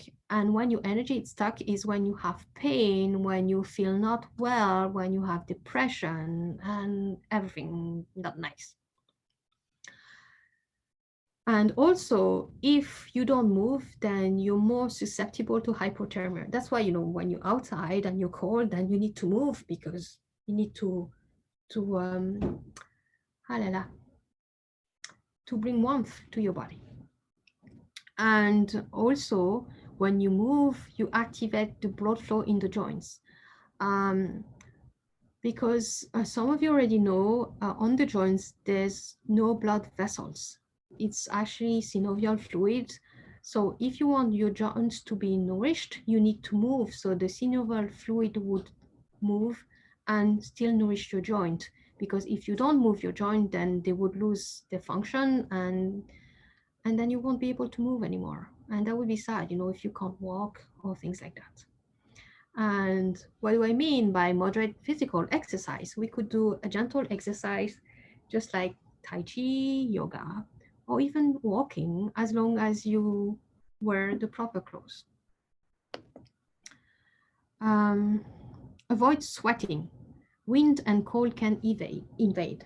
So also one of the reasons why I said we should not do excessive exercise, because when you do excessive exercise, you sweat a lot. And when you sweat, your pores are open. And when the pores are open, it's like when the door of your body is open, then nasty stuff can invade your body. And in Chinese medicine, we say invasion of wind cold. And some of you might notice that, you know, if you go outside and play sports and you sweat a lot, right afterwards, you need to put a jacket on, otherwise you catch a cold. And the sweat can come from overexertion, which means when you do a lot of sports, but also when you are in an overly hot environment. So no hot yoga in the winter. And anyway, no hot yoga right now because this is COVID, and sports and yoga, sports centers and yoga studios are closed. But for the future, once COVID is over, because it will be over, the lockdown will be over, remember, if you want to do hot yoga, do it in the summer. And especially in Toronto, where you have hot and humid weather, it's the best time to do hot yoga, but not in the winter. Why? Because first, you're putting your body at a weather that is not Canadian, because the hot yoga was done in India where it's hot and humid, but they don't have snow, at least not in the south. And so if you put your body in a very hot environment where your pores are open and then you go out in the cold, and then it's the easiest way to catch a cold. And if you don't catch a cold, you would still weaken your body. And again, in the winter, the idea is keeping as much energy as you can and not weakening your body. And also you have to be careful when you commute, because for people who commute and take public transportation, sometimes they would walk to the bus or things like that, or the subway. So when they're outside, they would have their very warm coat, but then when they go in the subway, they would sweat a lot because it's so warm in the subway. In this case, it would be a wise idea to just take off your coat when you're inside because you don't want to sweat. Not sweating in the winter is very, very important, because in Chinese medicine, each time you sweat, you lose some of your energy. Sleep more. Retire early and get up with the sunrise, which is later in the winter. So do we have to hibernate? Are we animals? I would say technically, yes, we are, but we are not the hibernating one. So if some of you had the idea of hibernating and not seeing anybody and not getting up to eat and so on, that won't be possible. But even if we don't have to hibernate, we still need to sleep more. So we need to retire early and get up with the sunrise, which is later in the winter. Retire early is going to bed earlier in the winter. So for those of you who feel sleepy at 9 p.m. or even earlier in the winter, whereas they could stay up to midnight in the summer, that's normal. You're not sick. There's nothing wrong with you. It's just normal. So if you feel sleepy earlier, please go to bed earlier. And also, because the sun gets up later in the winter, if you need to sleep more, if you can't get up at 5 or 6 a.m. in the morning, it's okay. And there's always a silver lining in everything. And I'm sure now with the lockdown, a lot of you don't commute anymore. And I'm sure a lot of you take advantage of that non-commuting time to sleep more. And that's normal. It's not you who are lazy, it's normal. That's what we're supposed to do in the winter. And for once, because of that lockdown, we can do it. So take advantage of it. Retire early. What does early mean? So go to bed earlier than usual, but preferably, like, it's better if you go to bed earlier than 10, half 10. Why? Because in Chinese medicine, every meridian have the time of fame. They have the time where we are supposed to take care of them more. And the liver meridian is the meridian that is in charge of balancing your emotions, balancing your stress. And right now, a lot of us are very stressed out. So during the liver meridian time, if we want the liver meridian to be able to balance our emotions and balance our stress, we should be asleep. And the liver meridian time is between 10 p.m. and 2 a.m. So it would be nice to be asleep by that time, just to give yourself more chances to manage your stress better, to manage your emotions better, especially right now during these COVID times where emotions are all over the place. The liver meridian is also the meridian that stores blood in Chinese medicine. And that I will link that to Western medicine because what circulates in the blood, it's hormones. And what do hormones do? They also balance our mood. So if we're moodier, more irritable, or have more anxiety, or can't cope with any emotions, or more susceptible to stress, it would be a good idea to go to bed, to be asleep, if possible, by 10. At least to be asleep between 10 p.m. and 2 a.m. And even Western medicine would say that if you want your body to regenerate better, you should be asleep by 11, 12. So it makes sense too. So if you can, please go to bed by 10 p.m. And what does that mean? Getting later than usual, or getting later than what you do, getting as late as you can, so you will feel rested in the morning. So this advice is a general advice. Of course, if for some reason, because you have too much in your mind and things like that, you can't go to bed at 10 p.m., then we need to address that. We can address that with Chinese medicine, for instance. Even if you sleep 14 hours, so 21 hours, and you still feel tired, then there's something that needs to be addressed in Chinese medicine. But this general advice, going to bed earlier, if possible before 10 p.m., and getting up later, is a general advice. We sleep more in the winter, especially in North America. So this slide was done 2 years ago when there was no COVID and where there were holidays party with work parties, with Christmas parties, with New Year's Eve, with family reunions and so on. People tend to go to bed late because they want to go to the midnight mass. Obviously this year, not hopefully, but for some of us, because of lockdown, because of restrictions and so on, we won't have those parties. Yes, it's sad because it's really nice to meet our family and friends and to gather near a nice meal.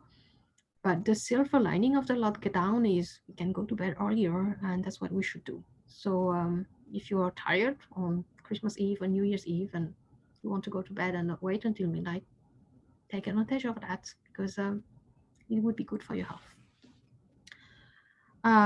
Also, I wrote, be mindful, listen to your body.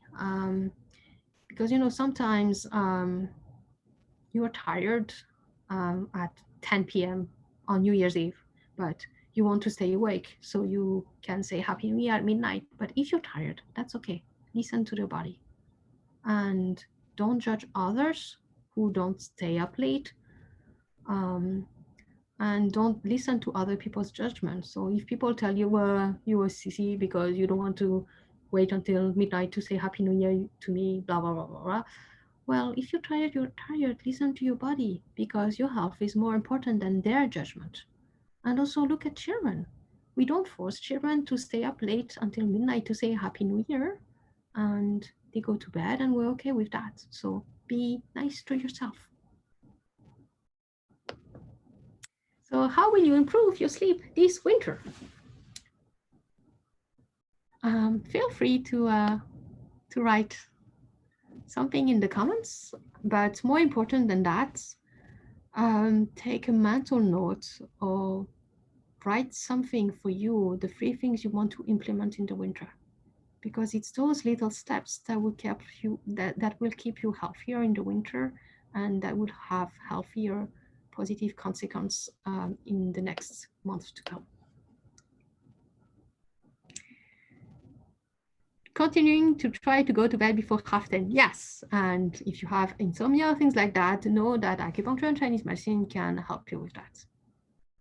Listen to my body and sleep earlier. Sleep before 11. Yes. Again, if you can't sleep before 10, that's okay, as long as you take a step into sleeping earlier.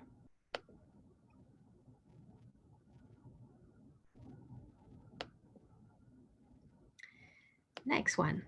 Quiet desires and mental activities. Desires and mental activities should be kept quiet and subdued.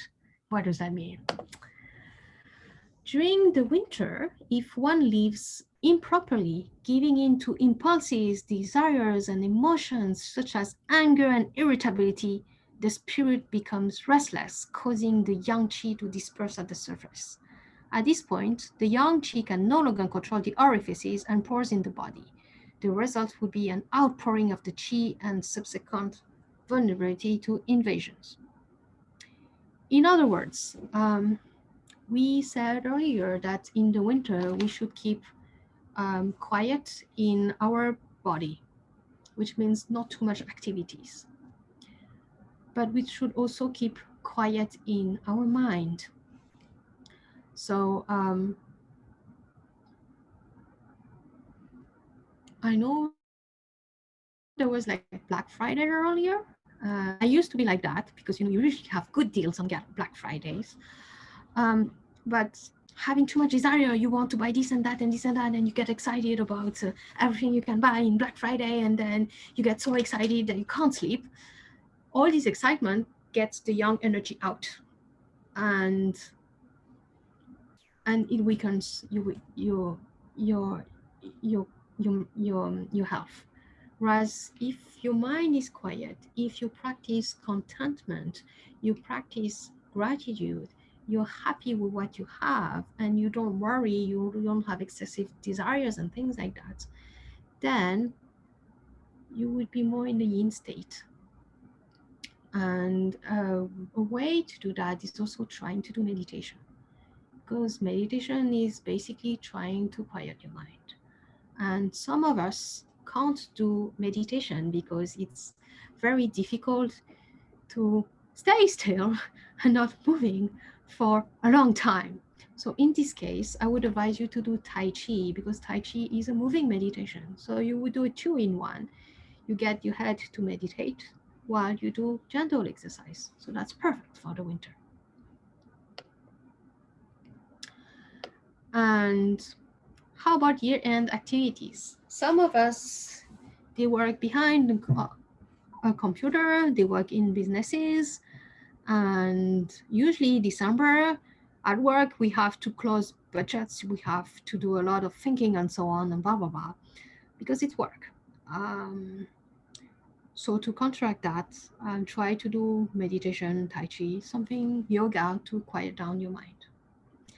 And also some people, they're really, really frantic about Christmas shopping and family reunion. They have to think of a lot of things and blah, blah, blah. So again, counteract that with doing more meditation. And then you also have Boxing Days and Black Fridays, because you have so much good deals, and then you would shop around and buy a lot of things that you don't really need, but because it's so cheap, then you buy it. It would be a good idea to refrain from doing that unless you really need those items, because again, we need to quiet down our minds. Having said all that, if you worry because of the Christmas shopping, the family reunions, the budget at work, or the Boxing Days and things like that, it's okay. Because the winter lasts 3 months, from November to February. So if you just do it once off, that's okay, as long as you balance it with a lot of meditation and contentment the rest of the time. Everything is balanced. So I already talked about how to balance your mind. You could do meditation, Tai Chi, yoga, and Qigong. So this is my time of advertisement. So I work out of 2 clinics, and one of them is Yoga Mama. It's a clinic more specialized in fertility, pregnancy, and postpartum. And They actually do currently online demand yoga classes. They have yoga classes for pregnant women, but also for all people. So if you want to benefit from 1 month of free on-demand yoga classes, feel free to print screen this slide and use this promo code. This is my promo code, and Yoga Mama is happy with people using that code. So feel free to do that.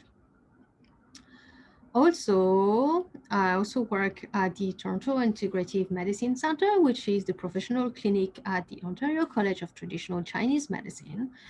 And if you are interested in doing Qigong classes, or even better, learn how to take care of your health, how to take care of your health, you could take those classes that starts this coming January 5th until the 14th of April. So those classes, the Yongshen Chinese Health Cultivations, you don't have to be studying traditional Chinese medicine to take those classes. You can take them out of interest because you want to learn more about how to take care of your health. So feel free to write to this email, toronto@octcm.com, and to ask questions about those classes, or even to register to those classes.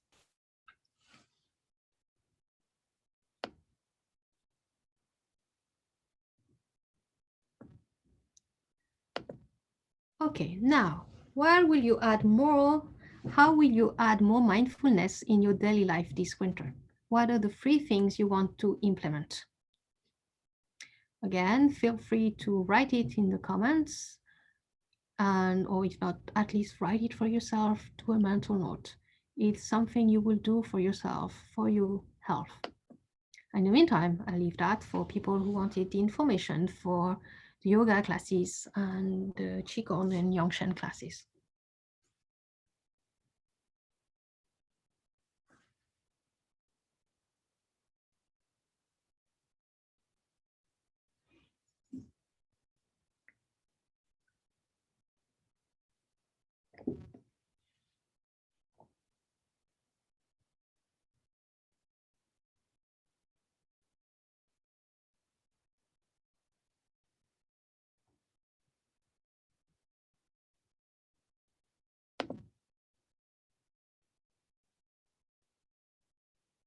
Yes, meditate more. And you actually have lots of apps. And I think you have like 5 minutes meditations and things like that. So meditating more is a good idea. And also it helps with quieting down our minds before going to sleep, which will help us go to bed earlier. And you're welcome sharing offers, because it's in my interest that you are in good health.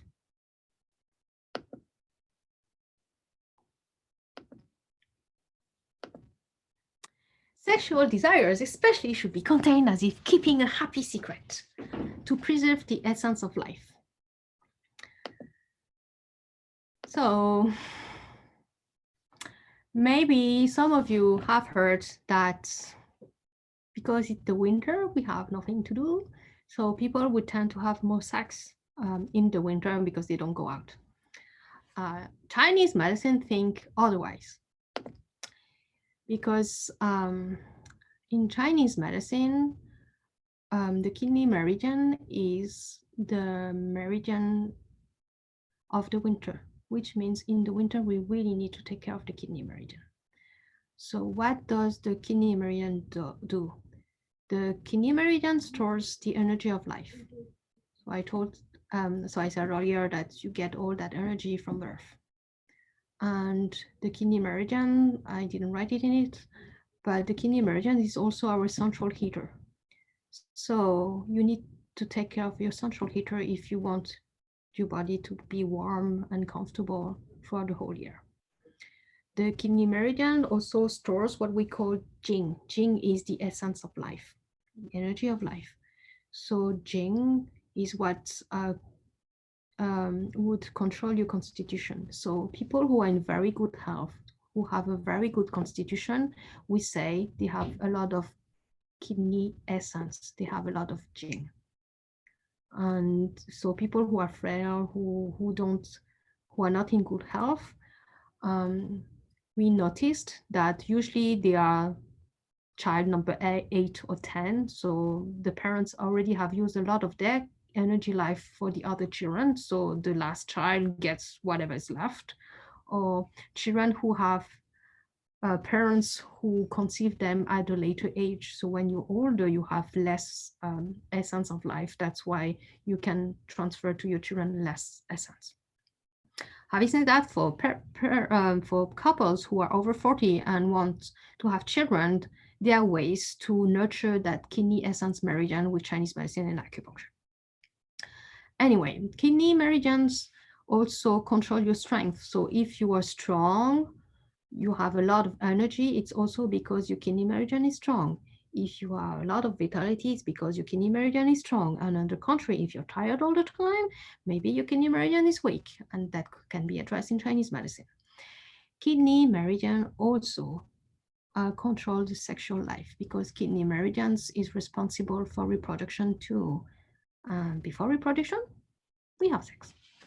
So in the winter, which is the season of the kidney meridian, instead of using that energy, we should keep it. And when sex happens, actually, we have a temporary loss of vital essence, the kidney essence. In other words, and excuse my French, because I'm not sure how to say it in a nicer way, when people have sex, usually a man would ejaculate. And by ejaculating, the man loses his semen, and by losing his semen, he loses the kidney essence, this energy. So in normal time, that vital essence, that kidney essence, that life essence is normally made up very quickly, especially in the summer. That's why some people, they can have a lot of sex in the summer, because it's time where you have a lot of young and the energy is made up very quickly. But in the winter, it's not the time to lose your energy and to waste your energy, unless you're conceiving and you really want to conceive. It's actually time to store the vital energy. So for people who have fertility challenges, for couples who have fertility challenges, my suggestion would be in the 3 months of the winter, which means November, December, and January, instead of trying at any cost to conceive, if you can delay the IVF, the conception, or whatever, in February, which is spring, I would advise them to do that, because in the winter is not the time to lose your life energy. It's the time to store the life energy. Having said that, some of us can have an urge need to have sex during the winter, and that's okay to have sex during the winter. The word is don't overdo it. If you don't want to have sex, if you don't feel having sex, don't force it, because you're just losing your life energy. But if you want to have sex, like spontaneously and naturally, then do it, because if you don't have sex, then you would have frustration, and then if you have frustration, it means agitation of the mind, and then when you have agitation of the mind, you actually lose some life energy anyway, so you might as well have fun. Not sure if that makes sense, but the word is don't overdo it. Sex and alcohol. Usually with all the parties, the Christmas party, the New Year's party, and people drink a lot, and because they drink a lot, alcohol is a lot of young energy. And when you have a lot of energy, they want to have sex, except that winter is not the right season to do that. Because, so I will read that first and explain to you. Overindulgence in alcohol causes the energy to rise to the head. Excuse me. If intercourse is attempted, the energy will not be in the right place, and the kidney chi will be drained, causing damage and degeneration of the low back. When qi is not in the kidney during sex, the body will draw from the bones and marrow. So usually, for most people, when you drink alcohol, alcohol goes straight to the head, and then your head is red and is dizzy, and you don't feel yourself anymore. So when you drink alcohol, the energy, the yang energy, goes straight to the head. Except that when we want to conceive, anyway, sex is done with the sexual organs, which is not on the head, but lower down. So when you want to have sex and when you want to conceive, you need all your energy to be in the sexual organs. If the energy for conception is not in the sexual organ, but instead in the head, the body for you to have sex will take the energy in your resources. It's like you have a bank account, and normally you will use your energy in your current account. So normally with your everyday life, you would use energy in your current account. But if all the money in the current account is going up to the head and you still want to have sex and conceive, what does the body do? The body would take the money from the savings, and you don't want that, because savings is savings. Savings is for you. Savings is not for using in everyday life. So if you have sex in the winter, first, you're already using so much energy that you shouldn't use, and then you're wasting it with alcohol because the energy goes in the head instead of going in the sexual organs. Then you would damage your life energy even more, because the energy, instead of being taken from the current account, is taken from the savings. And normally you save your savings for your old days, not for now. Does that make sense?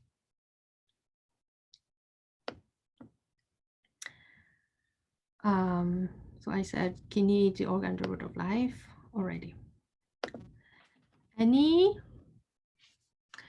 comments for sex and the winter and the kidney meridians? If you have any questions.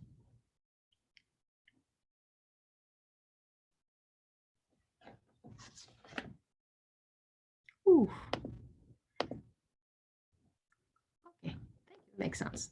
I just realized it's almost 8:20, so I'm super late. So I'll try to chop. Thank you for your patience.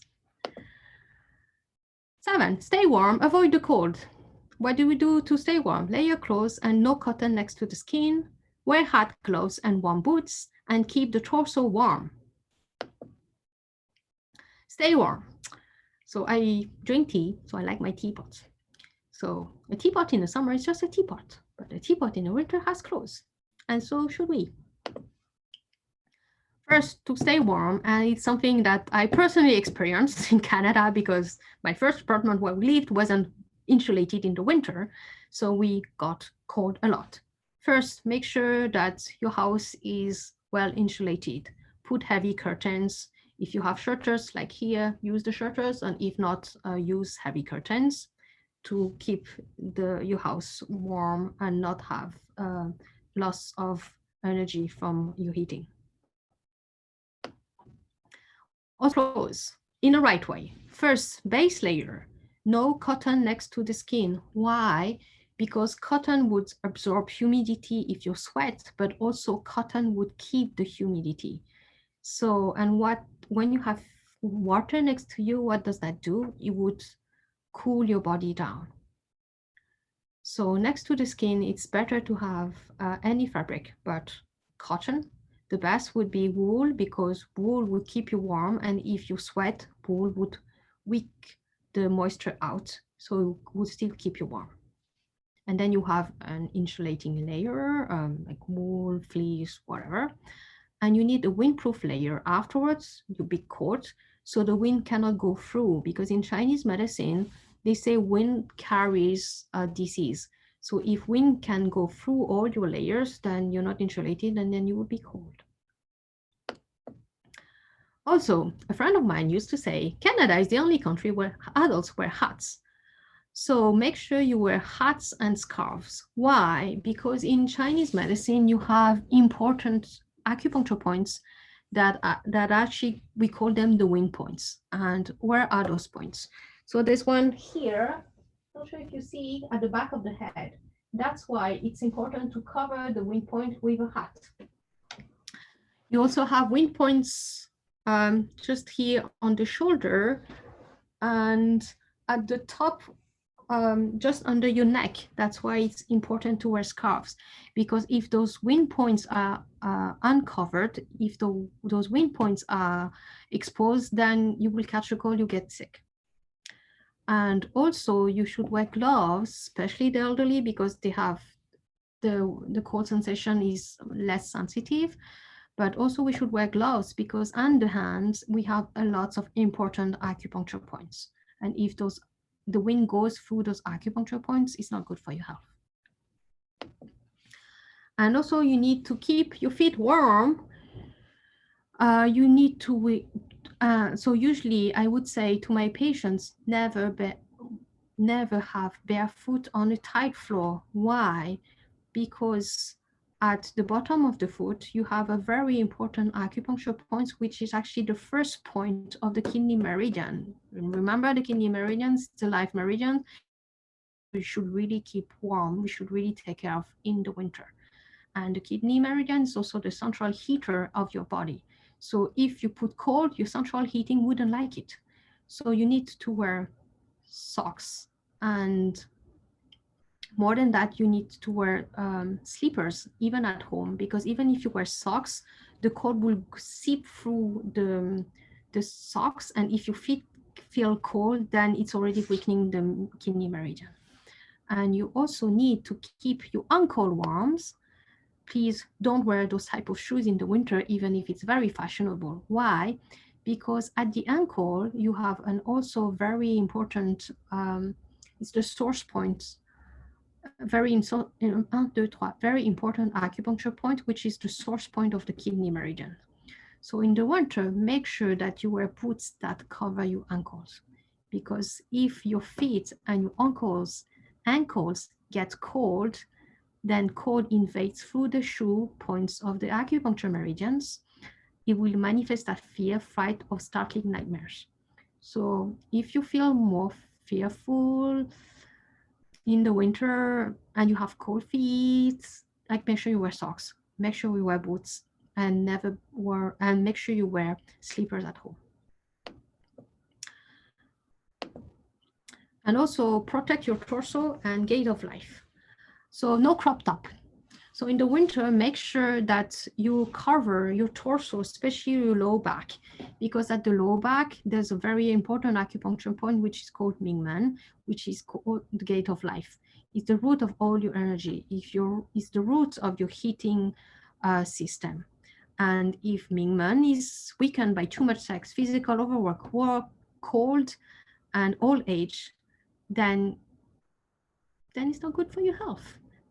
Having said that, Mingmen can be strengthened by keeping the lumbar and the lower abdomen warm.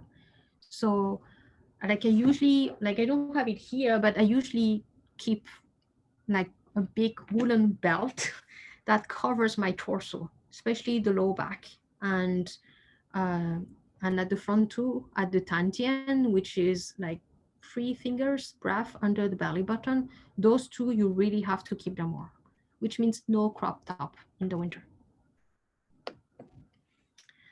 And this is also applicable to children. This is a picture of my son. At that time, he was 6 years old. And yes, at 6 wearing onesies and not a normal pajamas. Why? Because children, like a lot of people, they move when they sleep. And if you wear pajamas, and then the pajamas would pull up, and then the back and the belly would be exposed. And then because they're children, they walk around in their barefoot. So to prevent that, I gave him a onesie, even if he was 6 years old at the time, to make sure that his back here with Mingmen would always be covered, and his feet with Yongshuan, which is the first point of the kidney meridian point, the sole of his feet would be covered. So if you have children, who have a lot of nightmare, who are very timid, or who are afraid of everything, make sure to cover the back, the abdomen, and the feet and ankles. So how will you keep warmer this winter? 3 things. What will you do?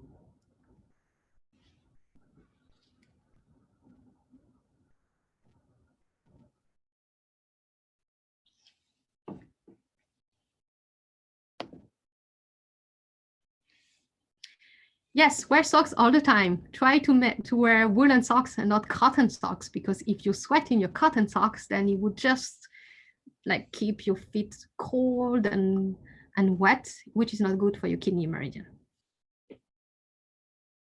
Yeah, wear wool-based layers.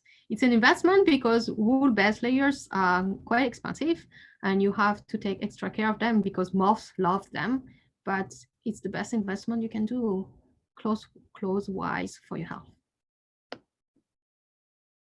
Moxibustion. Moxibustion is especially indicated in northern places where the weather is cold and snowy. And now you're wondering, what is moxibustion? Moxibustion is a form of heat therapy. So moxibustion, also known as moxa, is actually, dried mugwort. And it is used at different forms. So some of you who have seen me in clinic, they might have a stick with moxa on it. So it's like a big cigar and it smells and it warms your body. Do moxa on a needle, and then there are other different types of moxa that I would call turtle moxa or dragon moxa. So what is the property of moxibustion? So moxibustion is warming, is nourishing, it promotes the circulation of your energy in your body. So if it's stuck somewhere because of cold, just moxa alone can help can unstuck the energy. It dispels pathogen. If you catch a cold, you catch a cold pathogen, moxa can dispel that. And also it can turn rich babies. Moxa has 3 mechanisms of action: thermal, radiation, and pharmacological. So thermal, first, because it's warm, because we're burning something, it raises the body temperature, but it also warms your body at both shallow and deep tissues. So it would warm the polymodal receptors, so receptors are on your skin, and it also activate the heat shock proteins, which means that your body would function better. Radiation. So the wavelength of the moxa is near infrared at 1.5 micrometers, which is the same wavelength as our body. That's why it works when you burn mugwort, when you burn moxa, and not any other plants, because the wavelength is different. So the near infrared would promote blood circulation and improve cells and enzyme activities. Pharmacological action of moxa, it has more than 60 components: camphor, polysaccharides, tannins, flavonoids. It has antioxidant and expectorant properties. And the smoke of the moxa, so for those who have experienced the real moxa that smells like a mix between cannabis and sage, because moxa mugwort is the same family of sage, the smoke has antiviral and antifungal properties. So will you try moxa this winter? Know that not a lot of acupuncture clinic would offer moxa because of the ventilation issues, because some clinics don't have proper ventilation or don't have windows that open because it smells. But if you can have moxa this winter to keep you warm, to keep you healthy, I would really encourage you to do so. And here at the Toronto Integrative Medicine Center, we have, I think that might be the only clinic in Toronto with the necessary ventilation to do any types of moxa. So no, I offer moxa. In summary, so what should we do to keep healthy in the winter with Chinese medicine? Eat the appropriate winter food: millet, quinoa, onion family, lamb, turkey, cooked and warm food. Moderate physical activity. Do exercise, but not to the point where you're sweating. Sleep more.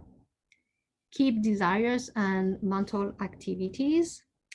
Try to do more meditations to keep your mind quiet.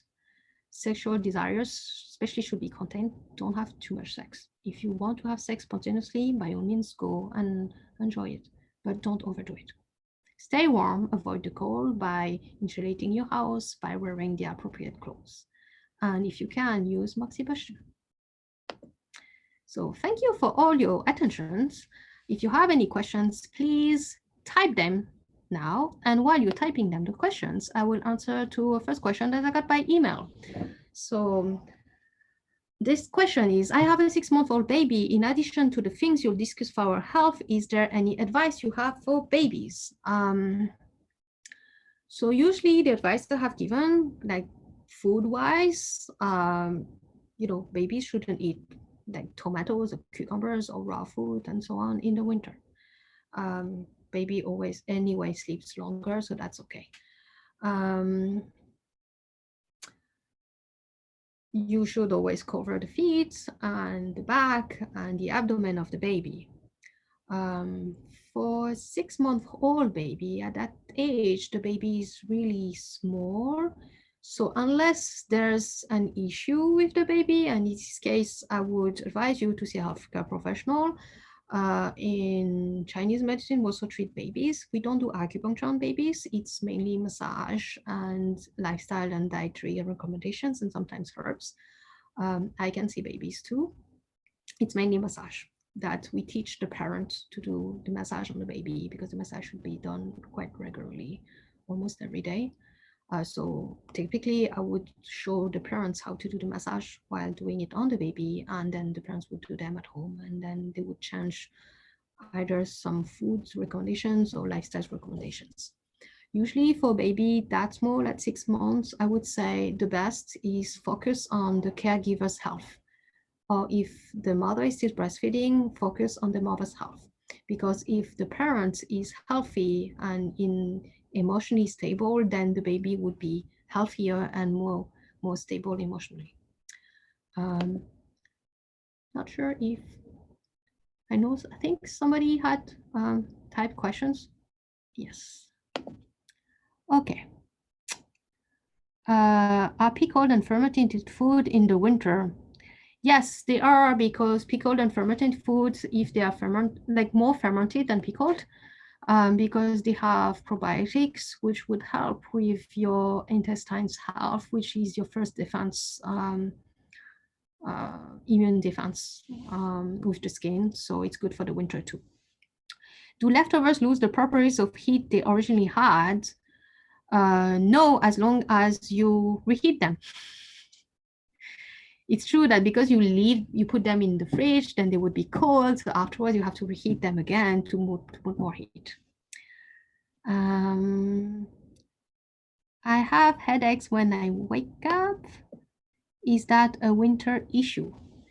I would say it depends where the headache is, because it depends if the headache is here, if it's on the temples, if it's on the back of the head. If you only have the headaches in the winter, then it could be a winter issue. I cannot answer you unless I see you and do a proper intake.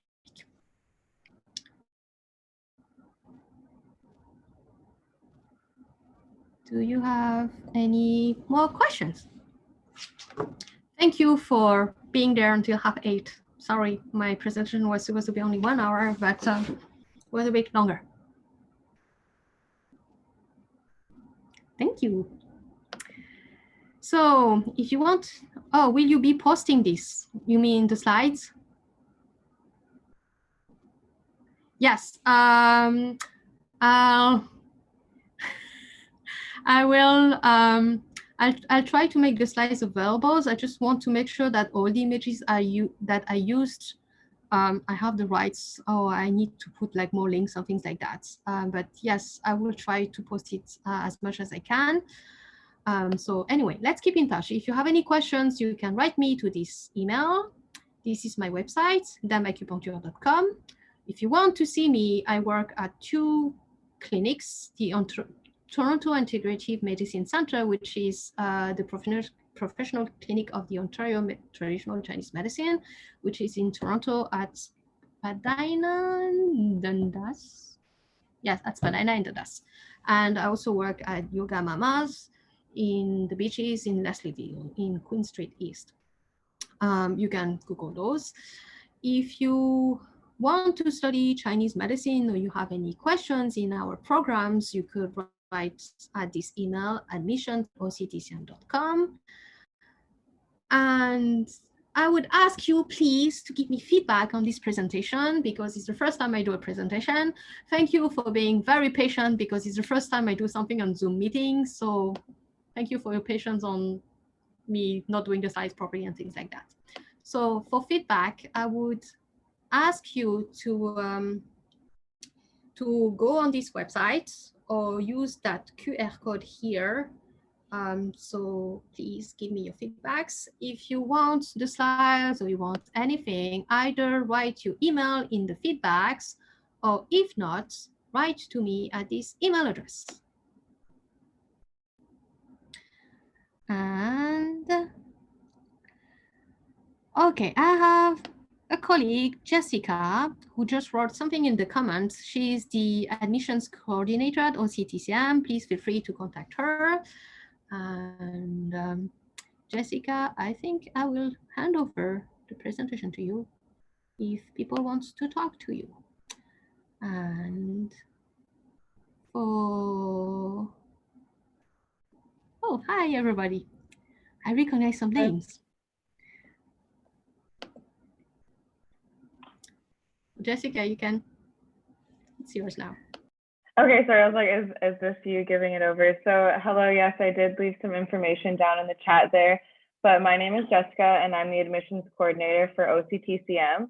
So if you found Aline's info session as interesting as I did, you might have a thirst for acupuncture and it might be in your interest to come check out the school. We do have an info session coming up on December 14th. Just before the deadline to apply, which is actually December 15th for the January term. So even though it's winter, you can do some safe learning from home. We have restructured it to be online. So if you have any questions, you can email me at admissions@octcm.com and we can set up a meeting to chat. So again, Aline, I did really like your info session. I enjoyed it a lot. Hopefully everyone else did as well. Oh, thank you. And thank you everybody for joining this webinar. I know I complained that it's already 8:30 in the evening here, but I know some of you are logging in from Europe, which means it's the middle of the night. So thank you, Lindsay, for attending. Thank you. Maybe you should go to bed now. And I recognize a lot of names here, Angelo, Dimitra, and Tim. So thank you, Catherine. Now I don't know how to navigate and read all your names. Anyway, thank you for attending this, this webinar. If you want more webinars for the spring, the autumn, the summer, or what we call the Earth season, please let me know. Jessica, what I'll do is I will share the screen again for here. I will share the screen again. Please feel free to give me feedbacks either with this link here or with the QR code, or write to me here. And if you want any information about the courses here at OCTCM, please write to Jessica at this email.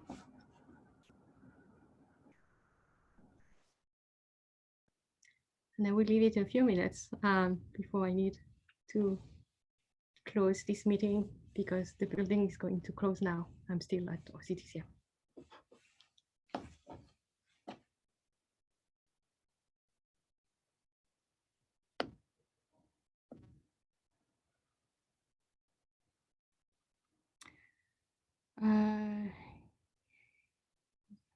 Yulia, yes, I can email you the feedback link, but I need you to write me an email. Sorry, I need your email if you want me to actually. Poof. What did I do?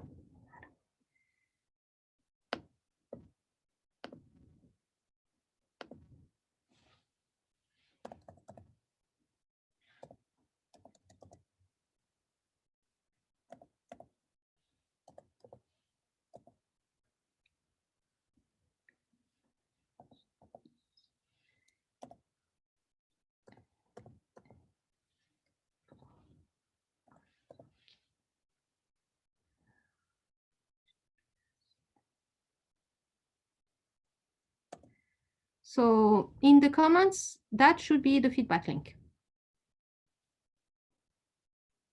Oh, shoot. I don't know what I did. Link. Oh, yeah. And you will have that's the feedback. Now I don't know how to go back.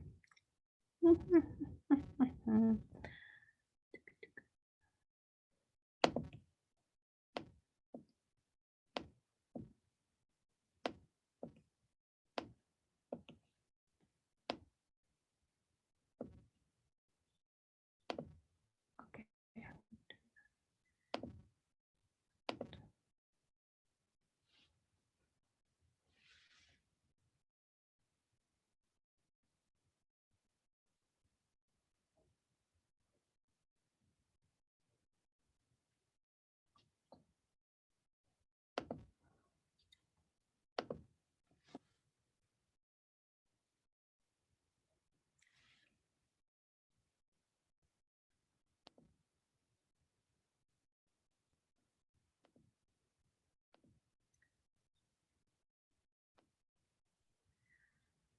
Okay, I think now I need to close up this meeting because other people need to go home.